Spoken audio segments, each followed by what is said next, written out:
మందిరానికి వస్తారు కానీ బాప్తీసం తీసుకోరు. యేసయ్య యొక్క శరీర రక్త మాంసంలో పాలిభాగస్తులుగా ఉండాలని అనుకోవట్లేదు. ఇంకా కొంతమంది ఉంటారు, వారు బాప్తీసం పొంది కూడా బల్లారాధనను వెనకడుగు వేస్తారు. అంటే బల్లారాధనలోనే మనకేమి ఇవ్వబడుతుంది? క్రీస్తు యొక్క శరీరమును రక్తం ఇవ్వబడుతుంది. వైన్ షాపుల్లో మద్యాన్ని అమ్ముతారు, అది కూడా ద్రాక్షారసం ద్వారానే చేస్తారు. అవి త్రాగితే మత్తు కలుగుతుంది, అవమానాలు కలుగుతాయి, డబ్బులన్నీ పోతాయి, దానివల్ల ఉపయోగం ఏది కూడా ఉండనే.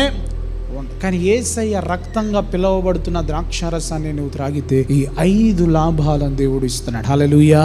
ఇకనైనా దేవుని రక్తాన్ని స్వీకరించడానికి బాప్తీసం తీసుకో, రక్షించబడు. ఒకవేళ బాప్తీసం పొంది వెనకబడిపోతున్నావా, వాళ్ళలో చేయవేయకుండా ఇదే దేవుడు హెచ్చరిక చేస్తా ఉన్నాడు. దేవుని రక్తాన్ని స్వీకరించు, ఆ ఆశీర్వాదాలన్నీ కూడా స్వతంత్రించుకో.